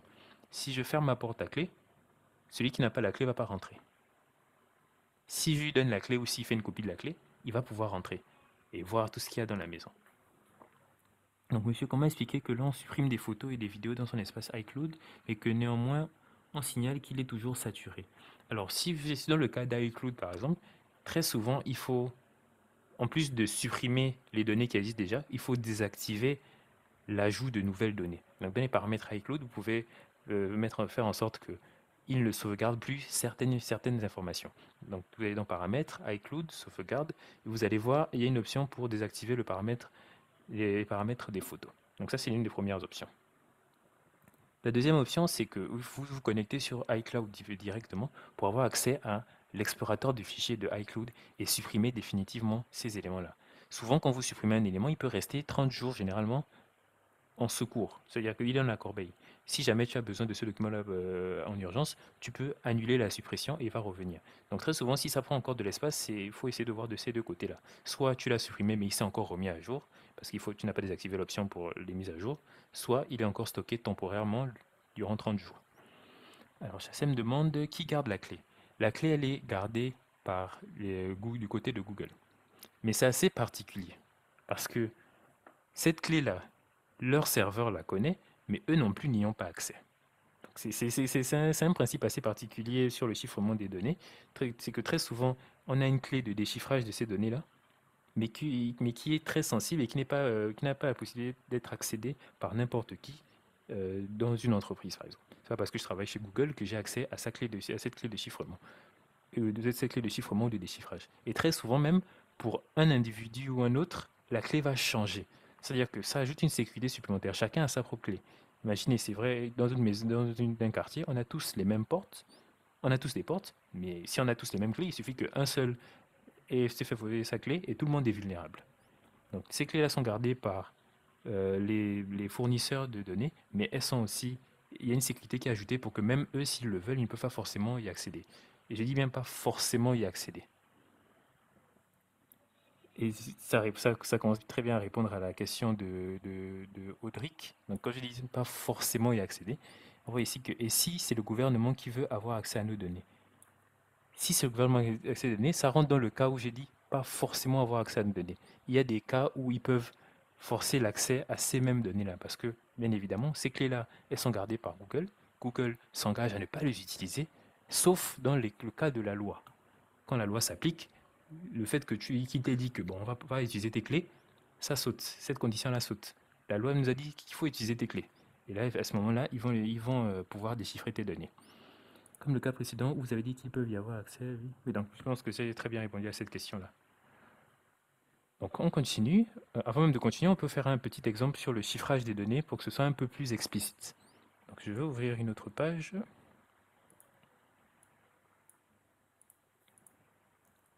Okay. Donc, on va ouvrir un autre site qui va nous permettre de très bien comprendre le chiffrage des données et l'encryption des données. Donc on a ici sur notre site deux options. Donc chiffrer des données ou déchiffrer des données. On va prendre un texte très simple. Salut, comment tu t'appelles? Désolé, mon clavier est en anglais, donc c'est un peu plus compliqué de taper. Donc, salut, comment tu t'appelles? Ce texte-là, je vais l'encrypter. Donc, quand je l'encrypte, je vais cliquer sur Encrypt ici. Donc, je vais le chiffrer. On voit ici que la sortie, elle ressemble à ça. Donc, c'est plus du tout lisible, c'est plus du tout compréhensible. Mais Samsung Pass fait comment pour enregistrer nos clés d'accès, vu qu'il offre la possibilité de déverrouiller nos données sans rentrer le mot de passe. Il va fonctionner un peu comme dans votre portefeuille, vous avez tous vos vos cartes de crédit et autres, tout ce qui concerne votre argent, lui il va faire un portefeuille de ces mots de passe-là pour avoir accès de manière très simple. Donc c'est comme ça que Samsung Pass va fonctionner. Donc on a une donnée ici qui c'est salut, comment tu t'appelles. On va la chiffrer et on voit ici qu'effectivement c'est plus du tout lisible. Mais ça peut être déchiffré. Pourquoi? Parce que on utilise des algorithmes pour chiffrer ces données. L'algorithme de chiffrage et de déchiffrage, il est connu. Dans notre cas ici, il s'appelle AES. C'est l'un des plus standards. Donc, ce qui fait que si j'ai un outil qui permet de déchiffrer l'algorithme AES, je peux très bien prendre ce texte illisible, je vais le copier ici, et le déchiffrer. On connaît l'algorithme, donc quand on va essayer de déchiffrer, on va se baser sur cet algorithme pour avoir le résultat, et on voit ici qu'il dit bien « Salut, comment tu t'appelles ?» Donc c'est chiffré, mais pas si sécurisé que ça. Donc c'est à peu près le même système que les outils en ligne vont utiliser pour que vous envoyez des données ou vos mots de passe. Mais il y a une sécurité qui est mise en plus. C'est ce qu'on appelle la clé secrète ou on appelle souvent le sel. Donc c'est quand tu chiffres une donnée et tu ajoutes un sel dessus. Genre tu ajoutes du sel dessus pour ajouter une sécurité supplémentaire. Donc c'est vraiment ça le terme. Ici, j'ai toujours salut, comment tu t'appelles, mais on va définir une clé secrète. Donc ce sel en question pour que ce soit indéchiffrable si tu n'as pas la clé. Donc je vais ajouter une clé qui va être, on peut écrire n'importe quoi, et je vais demander de crypter ces données-là. Je vais reprendre ces données, essayer de les convertir grâce à notre algorithme, de les déchiffrer, et erreur lors du déchiffrage de ce texte. C'est bizarre, pourtant il connaît l'algorithme, mais il ne connaît pas la clé qui sécurise l'option pour déchiffrer les données. Donc c'est cette clé-là que les outils en ligne vont utiliser. Ils encryptent les données, mais cette clé-là, elle va être stockée et seul chaque utilisateur aura sa clé. Et donc quand tu as ta clé, tu peux déchiffrer tes données et eux aussi peuvent, dans le cadre de la loi, déchiffrer ces données-là. Mais aucun élément en dehors de ces deux parties-là, donc de vous et de Google, ne peut déchiffrer ces informations-là de lui-même. Sauf si maintenant votre clé fuite. C'est pour ça que très souvent les clés vont être mises à jour régulièrement. Pour que si ta clé fuite, elle soit déjà à jour. Donc si on prend le cadre de WhatsApp par exemple, souvent quand vous ouvrez une nouvelle conversation WhatsApp, il va vous dire que cette conversation est chiffrée de bout en bout par tel truc, par tel outil. C'est le même principe. Sauf que dans le cadre de WhatsApp, la donnée, moi j'envoie mon message, j'ai la clé pour déchiffrer ce message. Mon interlocuteur aussi, il a la clé pour déchiffrer ce message. Mais WhatsApp, ici, ils n'ont pas la clé pour déchiffrer ce message-là. C'est-à-dire que si, maintenant, dans le cadre de la loi, on demande à accéder à ces messages-là, là, ils peuvent récupérer ces clés-là de votre côté. Mais de base, si cette situation ne s'applique pas, vous gardez vos clés et c'est celles que vous utilisez pour déchiffrer vos messages. Donc c'est le même principe ici. Est-ce qu'il existe des drives propriétaires? Alors, si je parle d'outils comme Google Drive sont propriétaires, bon, déjà Drive est propriétaire, mais il y en a d'autres qui sont dits open source. Et on va arriver justement sur cette explication-là de c'est quoi un outil open source. Mais on finit d'abord cette partie-là. Donc, tout ce qui concerne la sécurité et la confidentialité sur Drive. Donc, on a les données qui sont chiffrées lors du transfert et lors du stockage des données. On a la possibilité de restreindre les accès. On peut très bien dire que même si on est tous dans le même Drive, ce profil-là n'y a pas accès à cette donnée-là. Mais cet autre profil-là n'y a pas accès. Ou alors tout le monde y a accès sauf moi. Donc on peut restreindre les accès, c'est ce qui est très intéressant. On a le mode lecteur, c'est-à-dire que tu peux donner le document à quelqu'un, mais il a uniquement le droit de le lire. Il ne peut pas le modifier. On a le cas de commentateur, il peut lire le document et il peut donner des commentaires sur le document pour aider à améliorer le document ou demander des changements sur le document, mais il ne peut pas les faire lui-même. Il ne peut pas supprimer le document, il ne peut pas le modifier. Et on a le cas où tu es éditeur, où là tu as tous les droits sur un document. Donc quand tu es le propriétaire du document, par exemple, où tu donnes ses droits à quelqu'un, c'est comme quand tu donnes la clé de chez toi à une personne, il a tous les droits. Il peut ouvrir, fermer la porte, changer les clés, tout faire. Dernier point, on a des paramètres plus avancés, c'est les liens de partage. Donc sur Google Drive, là, ce qui est intéressant, donc on va ouvrir notre Drive. On était où? Ici. Quand je suis sur un document, je vais par exemple prendre le fichier compta toujours. Je peux cliquer sur les options ici et cliquer sur partager. Et donc, quand je partage, j'ai deux options. Le partager directement avec des personnes, c'est-à-dire que je mets l'adresse mail de ces personnes-là et il va être partagé avec eux. Ou je peux juste copier le lien. Et quand je copie ce lien, je vais le mettre pour ceux qui ont Google Drive déjà, je vais le copier dans le chat de notre cours. À partir de ce lien, ils vont pouvoir y accéder. Et on peut tout aussi bien paramétrer ces liens-là. Donc, si je reviens sur partage, option partager, j'ai plein d'options ici, donc notamment copier le lien. Je peux gérer l'accès. Donc, j'ai limité. Seules les personnes avec accès peuvent l'ouvrir à l'aide d'un lien. C'est-à-dire que là j'ai envoyé le lien, mais quand vous allez essayer de l'ouvrir, vous ne pourrez pas y avoir accès. Pourquoi? Parce que je ne vous ai pas ajouté en tant que personne qui a le droit d'y accéder. Mais si je modifie cette limite et je mets tous les utilisateurs qui ont le lien, à ce moment-là c'est freestyle, c'est différent. Tout le monde pourra accéder à ce document-là, tant qu'il a le lien. Je peux choisir donc mes options ici. Donc lecteur, il pourra juste le lire. Commentateur, le lire et donner des commentaires dessus. Et éditeur, il pourra tout faire sur ce document. On va laisser un lecteur dans le cadre ici. Je mets OK. Donc là, si vous ouvrez le lien, normalement vous aurez tous accès à l'intérieur du fichier comptabilité qu'on venait de créer. C'est l'un des gros avantages encore sur tout ce qui est l'aspect sécurité de Google Drive. Donc on va parler vite fait sur ces alternatives. Donc il y a 4 alternatives qui sont un peu les plus connues. Donc, Google Drive, lui, il est gratuit jusqu'à 15 Go. Il y a des offres payantes de 100 Go, 200 Go, 2 Tera. Et il est intégré très facilement sur les Android surtout. Et avec Gmail et tous les outils de la suite Google. On a une autre alternative qui est intégrée généralement dans tous les ordinateurs sous Windows à partir de Windows 10. C'est OneDrive. Donc c'est l'outil qui est directement utilisé par Microsoft pour la sauvegarde depuis notre ordinateur. Donc on voit ici, si je tape dans la barre de recherche, OneDrive, effectivement, j'ai une application ici. Sauf qu'elle a aussi il a ses avantages et il a ses limites. Déjà, 5 Go de données en version gratuite. Si tu dépasses les 5 Go, il faut payer.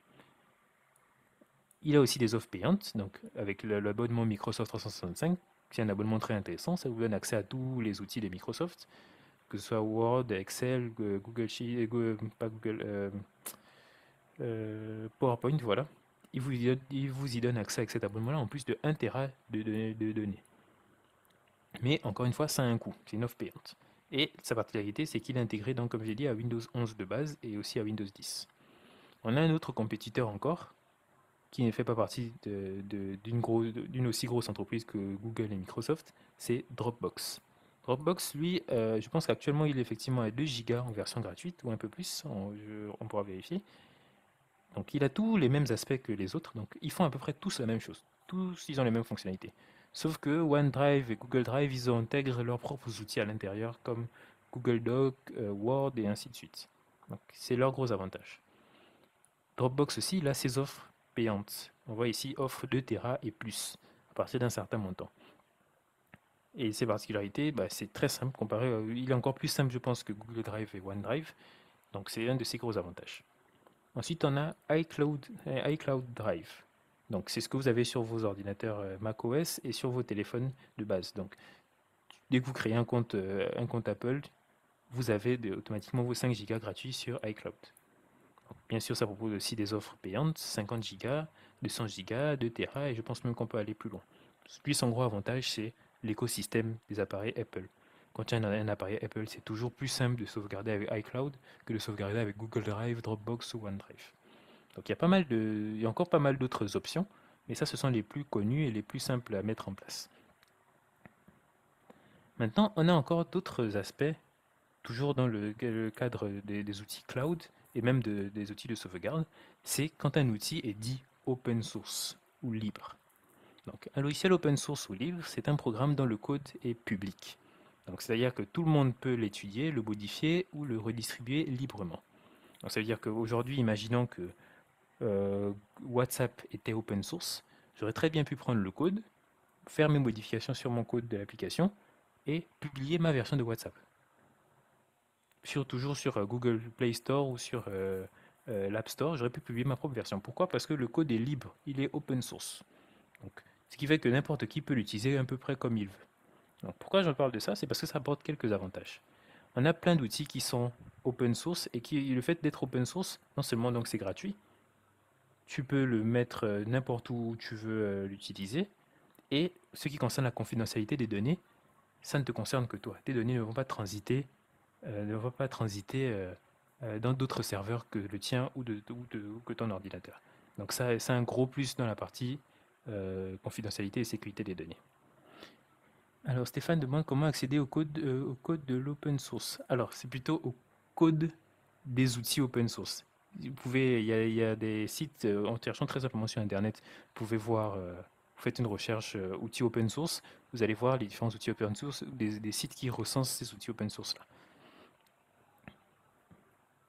Donc on peut faire juste un exemple. Je vais ouvrir une autre barre de recherche. On va dire open source alternative.to. Donc ça c'est un très bon site aussi.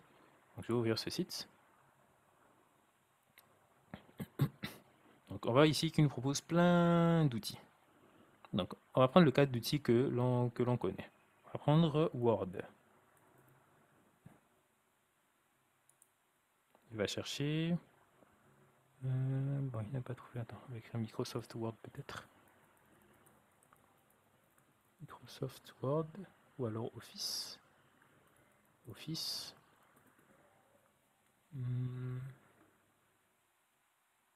Ok, donc là, Office, donc c'est l'ensemble de la suite de tous les logiciels de Microsoft. Donc, que ce soit Excel, PowerPoint, Sheet, Teams et autres. Tous ces outils-là sont réunis dedans. Et on voit il nous propose différentes alternatives. Les deux plus connus, ce sont les deux dernières ici. LibreOffice et OpenOffice. Si je clique dessus, il va me montrer l'interface de leur site. Et vu que c'est un outil open source, je peux tout directement accéder à son code. Donc j'ai le site ici, je clique, il va m'emmener sur le site de LibreOffice pour pouvoir le télécharger directement. Et si je tiens vraiment à y apporter mes modifications, je vais cliquer ici. Donc c'est un outil qu'on appelle GitHub. C'est là où les codes sont stockés généralement dans les entreprises. Et eux, ils l'ont rendu public. Et on voit ici que j'ai plein de fichiers. Donc si vous êtes développeur, c'est parfait. Mais ceux qui ne sont pas développeurs, bonne chance. Donc je peux très bien télécharger ce code-là et le mettre dans un logiciel pour l'éditer moi-même. Pourquoi? Parce qu'il est open source, il est libre, ce logiciel-là. Je peux très bien le télécharger ou je peux directement faire mes modifications. Peut-on avoir des exemples de logiciels open source? Donc là, c'est un des premiers exemples. Mais on peut très bien chercher d'autres outils. Si on regarde, quel outil assez populaire on peut avoir encore ici? Bon, ici, il va principalement me présenter des outils de code parce que je suis développeur, donc c'est normal qu'ils mettent en avant ces outils-là. On peut chercher par catégorie. Donc, attends, je vous copie juste dans le chat, le lien de cet outil-là. Donc, c'est très pratique de chercher des outils, d'avoir des outils open source. Ça ajoute de la confidentialité sur vos données et ça vous laisse libre sur l'utilisation que vous voulez en faire. Est-ce qu'on a des filtres ici?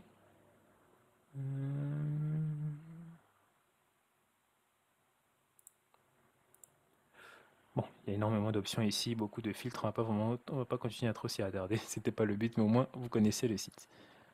Donc, les avantages de l'open source, c'est quoi? C'est la transparence. On sait ce que fait le logiciel. Si vous êtes développeur, vous savez que ce logiciel fait ci, ça, ça, ça, ça. Et si vous avez des doutes, vous pouvez aller vérifier le code source et voir que, bah, effectivement, il le fait bien. Il le fait, ça, et on peut le modifier, ça, il ne le fait pas, il n'envoie pas mes données secrètes, et ainsi de suite. C'est transparent.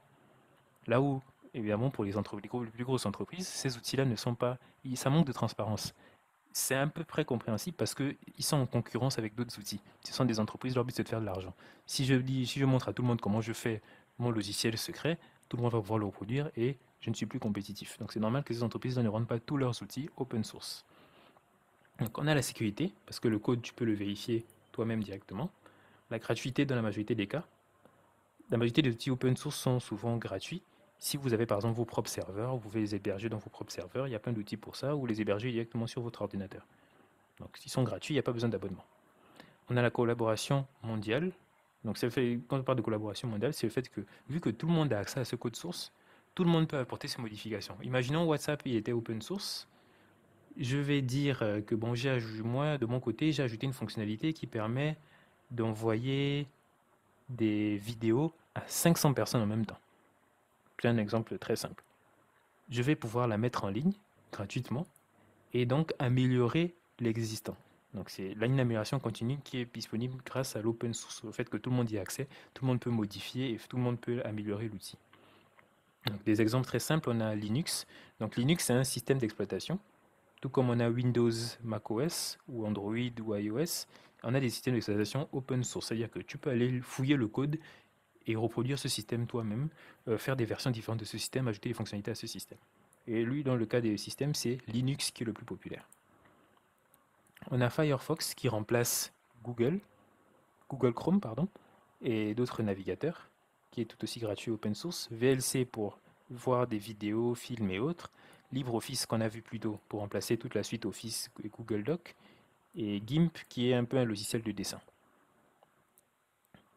Donc si on revient sur les alternatives à Office, à Google Suite, à toute la suite de Google, on a pour Google Doc et Microsoft Word, on a Writer. Toujours dans la suite de LibreOffice, on a LibreOffice Writer qui va faire du traitement de texte.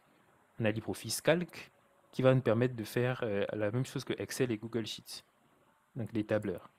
Impress qui va nous permettre de faire des PowerPoint ou des slides, et Draw qui va nous permettre de faire des dessins et des diagrammes. Donc, je vous laisse aller regarder le site que je vous ai envoyé sur le chat pour pouvoir consulter un peu tous ces outils-là. Donc, c'est des alternatives qui sont intéressantes à connaître parce que, premièrement, déjà, bon, Google Doc, c'est gratuit, mais c'est en ligne uniquement. Word, c'est en local aussi, pas besoin d'avoir Internet de chez vous, mais c'est payant. Donc, le logiciel officiel, il est payant. Donc, si on veut, on veut pas avoir ces deux contraintes-là, on peut très bien utiliser la version open source. Bon, bien sûr, la version open source avance bien moins rapidement dans les nouveautés que chez les entreprises. Pourquoi? Parce que les entreprises ont un budget pour faire améliorer le logiciel. Les versions gratuites, c'est gratuit. Il n'y a pas toujours de budget. Donc, on revient sur LibreOffice. Ses avantages, c'est il est gratuit sans abonnement. Il est compatible avec tous les systèmes de fichiers qui existent déjà. Donc, les fichiers Word, les fichiers Excel, il peut tous les supporter. Il est open source, donc aucune collecte de données privées. Il est disponible sur Windows, macOS ou Linux. Il fonctionne sans Internet. Et ses limites, c'est l'interface. On a vu rien qu'au site, c'est très vieux comme site, ça fait très vieux. Et c'est très souvent le cas de beaucoup d'outils open source. Les grosses entreprises ont du budget pour rendre l'application plus belle, ils ont des designers qui s'attribuent à ça. Mais les plus petits outils open source, ils n'ont pas forcément accès à tout ça. Ou alors ils ne se cassent juste pas la tête à le mettre. Donc c'est souvent un peu moins beau, un peu moins fourni en termes de design. Et la version en ligne est limitée. Sur LibreOffice, je ne peux pas dire que je vais partager le lien de mon document à quelqu'un et on va le modifier en même temps. C'est pas possible, malheureusement. Alors, le lien n'apparaît pas dans le chat. Alors, je vérifie. Ok, ok, je renvoie le lien.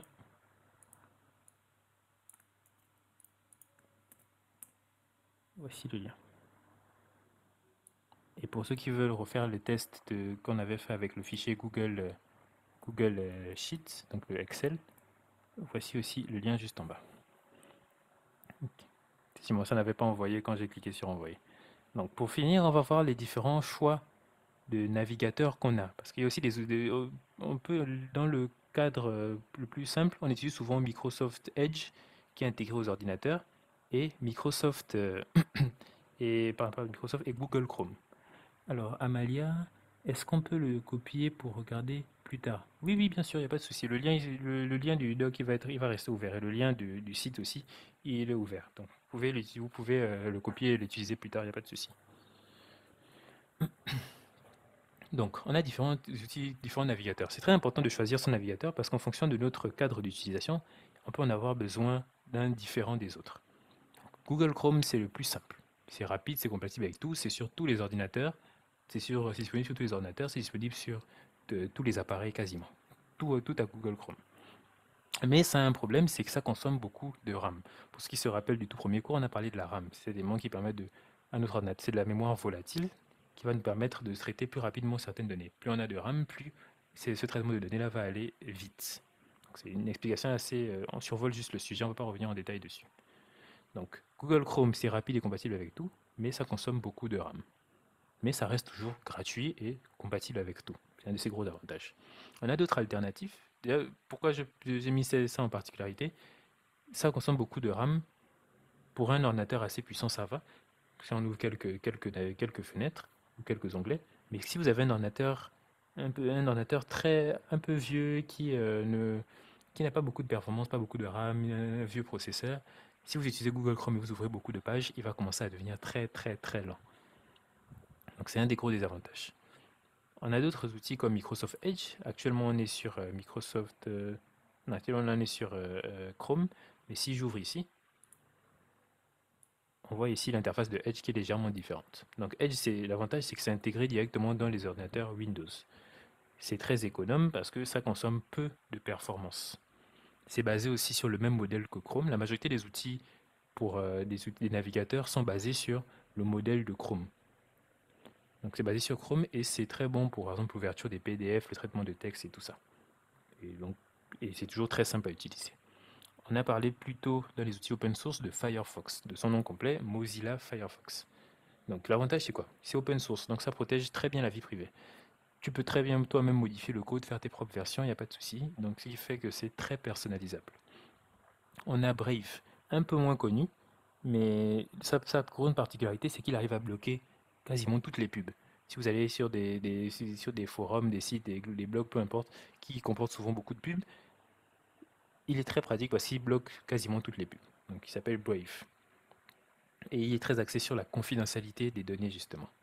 Et pour finir, on a Safari, qui lui est optimisé pour les iPhones et pour les iPads, les Mac et tout ça, donc tout l'écosystème Apple, il fonctionne que sur ces écosystèmes-là. Il ne fonctionne pas sur Windows, il ne fonctionne pas sur Android, il n'y a pas d'option pour les faire fonctionner. Mais il est très ancré dans son propre écosystème, ça veut dire qu'il fonctionne beaucoup avec tous les outils Apple. C'est un très bon navigateur quand même. Donc, si vous avez le temps, regardez, comparez avec le navigateur que vous utilisez actuellement et essayez de regarder est-ce qu'il est réellement adapté à ce que moi je fais. Si mon ordinateur est très peu puissant et que j'utilise Chrome et que je remarque que effectivement il rame beaucoup à certains moments, c'est peut-être le signe qu'il est temps soit de changer d'ordinateur ou d'améliorer son ordinateur ou alors juste de changer de navigateur, d'essayer Firefox, d'essayer Edge, d'essayer Brave, d'essayer Safari, peu importe. Vous connaissez aussi peut-être Internet Explorer, mais ça, j'en ai pas parlé parce qu'il n'est plus pris en charge. Donc, il n'est plus mis à jour. Il y a des failles de sécurité. Il est trop vieux maintenant pour être utilisé au quotidien. Okay. Donc, je pense qu'on a fait le tour sur cette partie-là. Edge utilise aussi le moteur V8 de Google. Oui, la majorité de ces outils ici, comme j'ai dit, sont basés sur Chrome. Pas sur Chrome en lui-même, mais sur ce qu'on appelle le noyau Chromium. Donc, c'est un noyau open source qui est c'est un noyau open source qui est libre et donc les gens peuvent créer leur navigateur dessus pour ajouter leurs propres fonctionnalités. Ils vont se baser sur le même modèle pour créer leur propre navigateur à eux et ajouter tout ce qu'ils veulent. Et Opera Mini, il est d'actualité aussi. Alors Opera, oui, ça revient de plus en plus. Opera, c'était surtout une certaine partie des utilisateurs qui l'utilisaient, mais ça revient de plus en plus. Il y a de plus en plus d'outils, mais son gros défaut, la majorité du temps, c'est qu'il consomme aussi beaucoup de RAM. Et que c'est un navigateur qui est dit souvent instable, pas instable qui va se fermer tout le temps, c'est que Opera Mini, ça change tout le temps. Ils ont tout le temps des nouvelles, quand vous prenez les dernières versions, ils ont tout le temps des nouveautés, ils ont tout le temps des éléments qu'ils enlèvent, parce que ça ne fonctionnait pas, ils ajoutent de nouveaux éléments, donc c'est pas stable. C'est un des principaux problèmes qu'on peut rencontrer avec Opera Mini, ce qui fait que tu peux jamais maîtriser à 100% le navigateur.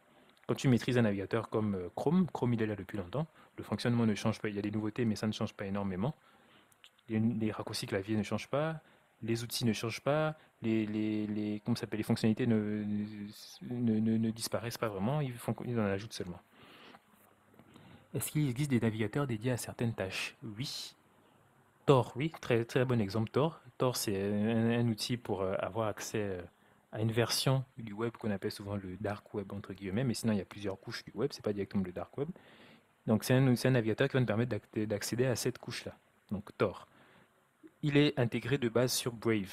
Donc si vous allez sur Brave, le mode navigation privé, il y a le mode navigation, je pense, ultra privé, qui intègre Tor directement dans Brave.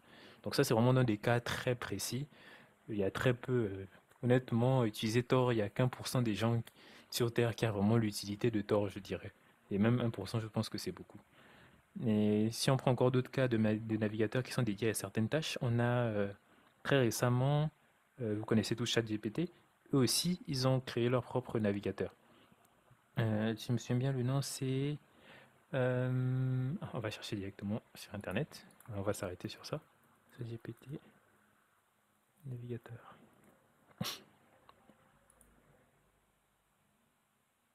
Non.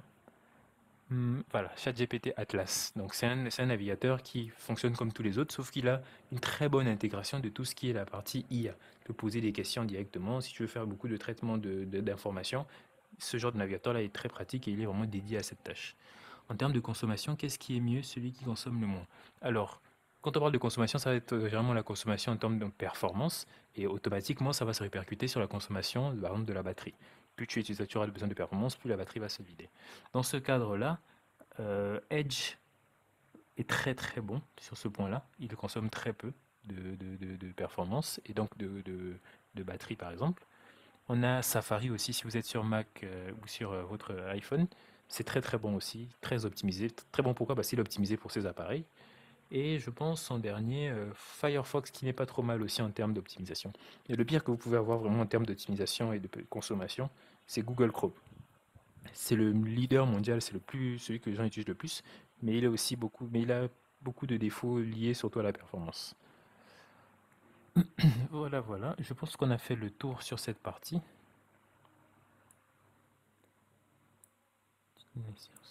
Alors bonjour Monsieur Pascal, je voudrais savoir s'il y a un parchemin rédigé pour cette formation ou c'est à chaque séance qu'on découvrira l'intimité de la séance.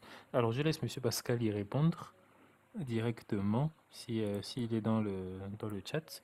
Mais sinon, lors de la première session, on avait expliqué toutes les étapes qu'on aura sur nos différents chapitres et je peux revenir là-dessus vite fait. Ok, c'est moi une minute. Donc pour rappel, la première session, on a parlé surtout des composants de l'ordinateur et de l'interface de base d'un ordinateur.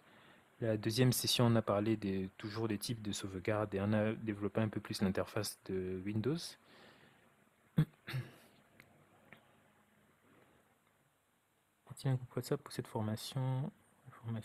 Alors, pour un groupe WhatsApp, je ne pense pas, non. Il faudrait que M. Pascal le confirme aussi dans le chat. Mais je pense que la majorité d'entre vous, vous avez tous eu accès à ce lien par mail, je pense, ou alors sur les différents réseaux sociaux. Je ne pense pas qu'il y ait un groupe WhatsApp. Mais si vous êtes dans la boucle des mails, vous recevrez à la fin de chaque session, vraiment le lendemain, vous allez recevoir l'enregistrement des sessions. Donc, ceux qui étaient là à la première session, normalement, ils ont reçu l'enregistrement de la session 1 et 2 et recevront la 3.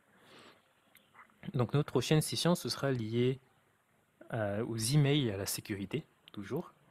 Donc on reviendra sur les aspects de sécurité, le bon choix des mots de passe, le bon choix des outils, et donc la création d'emails et la sécurité de nos emails. La session 5, donc 2 sessions plus loin, ce sera sur la recherche et le fact-checking, donc comment vérifier une information en ligne, comment bien faire ses recherches. Ensuite, on a l'introduction à l'IA pour le vendredi 31 octobre. On a les ordinateurs et appareils mobiles. On va essayer de comprendre le fonctionnement des appareils numériques sur la session 7 du lundi 3 novembre. On va peaufiner encore cet aspect-là lors de la session 8 du mercredi 5 novembre. La session 9 du vendredi 7, on va revoir les bases du matériel informatique. Donc, on va détailler encore plus ce qu'on avait déjà dit lors de la première session. La session 10, on va maîtriser les outils collaboratifs. Donc, on va travailler plus avec Google Workspace et toute la suite Google et les outils Microsoft. La session 11, on va parler de tout ce qui est communication et collaboration professionnelle encore avec ces différents outils. Et la dernière session, ce sera préparer son avenir numérique en préparant certaines certifications, en ayant certaines notions. Donc oui, on reçoit les enregistrements, d'accord. Avez-vous des conseils afin d'améliorer la performance de nos ordinateurs afin qu'ils puissent mieux utiliser les différents outils? Alors, on aura une partie dans un des cours, je pense un peu plus vers le milieu de la session, on aura une partie dans les prochaines sessions sur l'optimisation de vos outils et l'utilisation de votre ordinateur. Donc, quel outil vous pouvez utiliser, par exemple, pour vider un peu le stockage, pour essayer... La RAM, c'est pas magique, c'est matériel. On ne peut pas ajouter de la RAM avec un logiciel. Mais comment réduire l'utilisation de certains logiciels, comment mieux les optimiser? On aura une session dédiée spécifiquement à ça. Alors, mais j'ai un souci par rapport au visionnage des 2 premières sessions, on me demande un code secret. D'accord, je pense que M. Pascal pourra le modifier directement. Euh, il pourra le modifier directement pour que sur le même lien, vous puissiez y avoir accès sans mettre de mot de passe. Donc je vais lui faire part de ça et le problème sera réglé, vous pourrez y avoir accès. Très bien, donc sur ce, session spécialisée débuteront quoi? Les sessions spécialisées débuteront, je pense, le mois prochain. Je pense, ou alors oui, je pense que c'est le mois prochain. Donc sur ces questions-là, moi je suis formateur, je ne suis pas trop dans tout ce qui est partie organisation des autres formations, donc j'ai pas forcément les réponses à vos questions. Donc n'hésitez pas à contacter sur l'adresse mail de GapTrotter, à poser vos questions sur le site directement. On a le site gaptrotter.org, vous pouvez poser vos questions dans le formulaire ou alors sur les différents réseaux sociaux de GapTrotter. Code secret est disponible dans le mail. Ah, bah, très bien. Donc, Méori, tu voudras bien regarder le mail que tu as reçu. Il y a le code secret dedans. Donc, merci à tous. On va s'arrêter là aujourd'hui. Merci à tous d'avoir participé à cette session. On se revoit donc lundi pour notre prochaine session. J'espère que vous serez tous là. Bonne soirée.